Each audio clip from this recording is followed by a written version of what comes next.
చాలా సార్లు మా ఫ్రెండ్స్ అందరూ అడిగారు. అసలా సైకాలజీ అసలు బిల్డ్ అవ్వట్లేదు, సెట్ అవ్వట్లేదు. చాలా సార్లు ట్రేడ్స్ తీసుకుంటున్నాను కానీ పెద్ద టార్గెట్స్ నేను తీసుకోలేకపోతున్నాను. స్టాప్ లాస్ మాత్రం చాలా సార్లు పెద్దవి ఇస్తున్నాను. ప్రాఫిట్ బుక్ చేసేటప్పుడు జస్ట్ ఒక అంటే అతని క్యాపిటల్ ప్రకారం ఒక 2-3% బుక్ చేసుకుంటున్నాడు. లాస్ మాత్రం 30%, 40% ఈ విధంగా క్యాపిటల్ని వైపౌట్ చేసేస్తున్నాడని చెప్పి. సో అది సెట్ అవ్వాలి అంటే ఏం చేయాలని చెప్పి నాకు చాలామంది అడిగారు. రీసెంట్గా మా ఫ్రెండ్ ఒకడు అడిగి దాని గురించి కూడా ఒకసారి షేర్ చేయమని చెప్తే షేర్ చేస్తానని చెప్పాను వీడియోలో. సో పర్టికులర్గా నేను ఇప్పుడు నా సెటప్ ఏదైతే ఉందో అది మీకు షేర్ చేస్తాను. నేను కూడా ఇంతకుముందు ట్రేడ్స్ తీసుకునేటప్పుడు ఎక్కువగా హోల్డింగ్ చేసేవాడిని కాదు. లైక్ ఇప్పుడు ఏదైనా కంగారులో లైక్ ఈరోజు డేకి నేను ఎంట్రీ తీసేసుకోవాలి, ఎలాగైనా ఒక ఎంట్రీ తీసుకొని ఎంతో కొంత ప్రాఫిట్ బుక్ చేయాలి, ఈ ఉద్దేశంతోనే నేను ఇప్పుడు ఎంట్రీ తీసుకుంటాను. వితౌట్ లాజిక్ జస్ట్ ఆ టైంకి ఏదో ఒక విధంగా కన్విన్స్ చేసుకుంటాను నాకు నేనే. ఫర్ ఎగ్జాంపుల్ ఇప్పుడు ఇది నాది సపోర్ట్. ఈ సపోర్ట్ బ్రేక్ అయిన తర్వాత బ్రేక్ అయింది కదా అని నేను ఇక్కడ ఎంట్రీ తీసుకుంటాను. స్టాప్ లాస్ ఈ ప్రీవియస్ క్యాండిల్ హైలో లేదంటే ఈ క్యాండిల్ హైలో పెట్టుకుని ఎంట్రీ తీసుకుంటాను. ఇప్పుడు ఇక్కడ నుంచి ఇక్కడ వరకు ఈ ఫాల్ ఏదైతే వచ్చిందో మనకి ఇది పెద్దగా కనిపించకపోవచ్చు ఈ 15 మినిట్స్లో 2-3 క్యాండిల్స్లో, బట్ అక్కడ ఆప్షన్లో మూమెంట్ చాలా ఎక్కువై ఉంటుంది. ఓకే, ప్రతిసారి ఇక్కడ టార్గెట్ ఇలాగ వస్తుందని కాదు. కొన్నిసార్లు బ్రేక్అవుట్ అయిన తర్వాత ఒక క్యాండిల్ వచ్చి మళ్ళీ పైకి వెళ్ళిపోద్ది.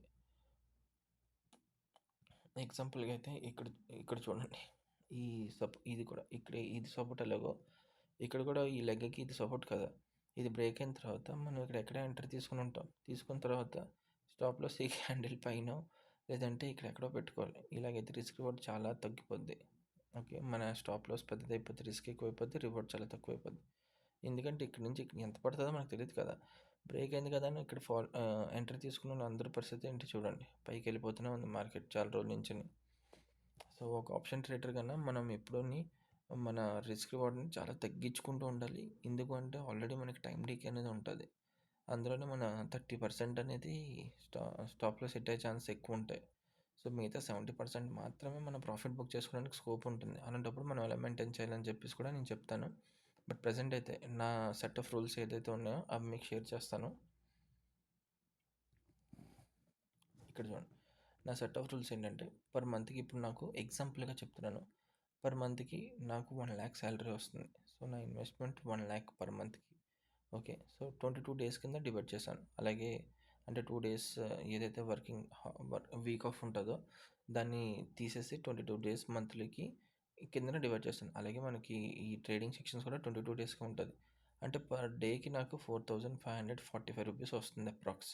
ఓకే, సో అంత అమౌంట్ వస్తుంది అంటే నేను పర్ ట్రేడ్కి అంటే పర్ డేకి నేను ఇంత అమౌంట్ సంపాదించాలంటే నేను ఒక నేను ఏదైనా ఇన్వెస్ట్మెంట్ చేసినప్పుడు దేని మీద ఇన్వెస్ట్ చేయాలి, ఎంత ఇన్వెస్ట్ చేయాలని చెప్పి. ఫర్ ఎగ్జాంపుల్ నేను బ్యాంక్ నిఫ్టీలో చేస్తున్నాను అనుకోండి. ఇప్పుడు ప్రజెంట్ పర్ లాట్ సైజ్ ఏదైతే ఉందో 15. ఓకే, 15 లాట్ సైజ్ అయితే నేను ఎన్ని లాట్స్ తీసుకుంటే నాకు 1 lakh క్యాపిటల్కి సంబంధించిన స్ట్రైక్ ప్రైస్ వస్తుంది అని చెప్పి చూస్తే నేను అప్రాక్స్ నేనైతే 300 నుంచి 333 లోపల ఏ స్ట్రైక్ ప్రైస్ అయితే నాకు వస్తుందో అది approx at the money or else.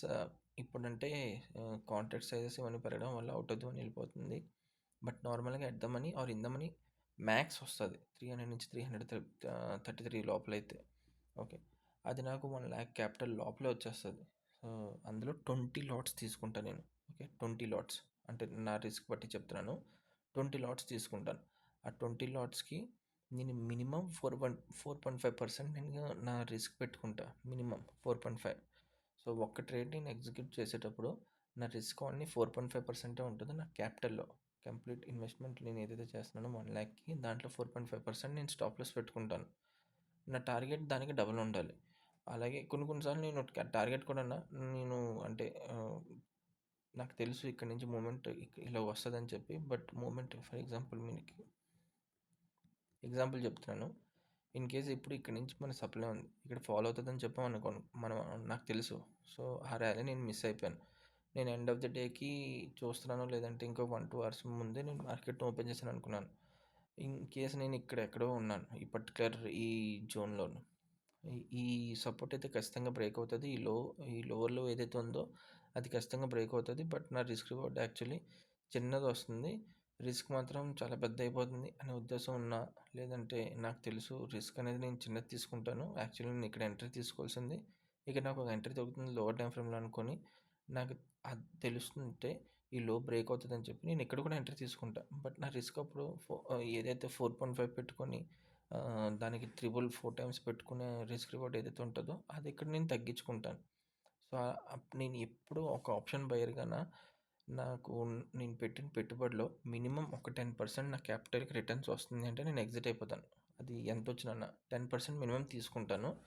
Exit చేసిన తర్వాత మళ్ళీ ఇంకో సెటప్ లైక్ ఇప్పుడు ఇక్కడి నుంచి మార్కెట్ ఇక్కడి నుంచి ఇక్కడి వరకు ఫాలో అవుతుందని చెప్పి నాకు తెలిసినప్పుడు నేను నా 10% ఇక్కడ ఈ సెకండ్ క్యాండిల్‌లోనే వచ్చేస్తుందనుకోండి నేను ఎగ్జిట్ అయిపోతాను.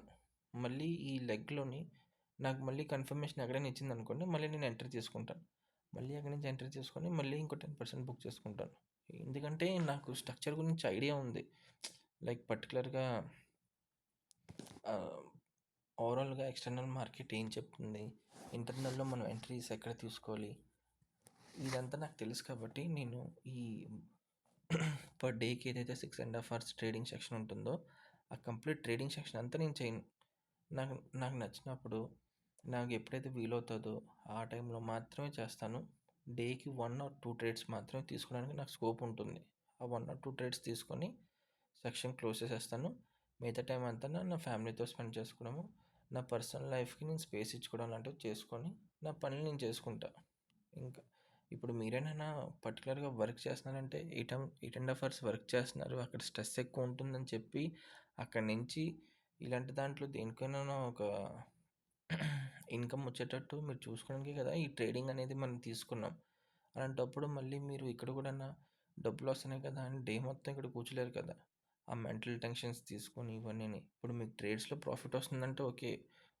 ఆనందంగా ఉంటుంది. బట్ కంటిన్యూగా అదే కన్సిస్టెన్సీగా మీరు ప్లే చేస్తారని ఏం లేదు కదా. సో, అలాంటప్పుడు మీరు ఆలోచించండి.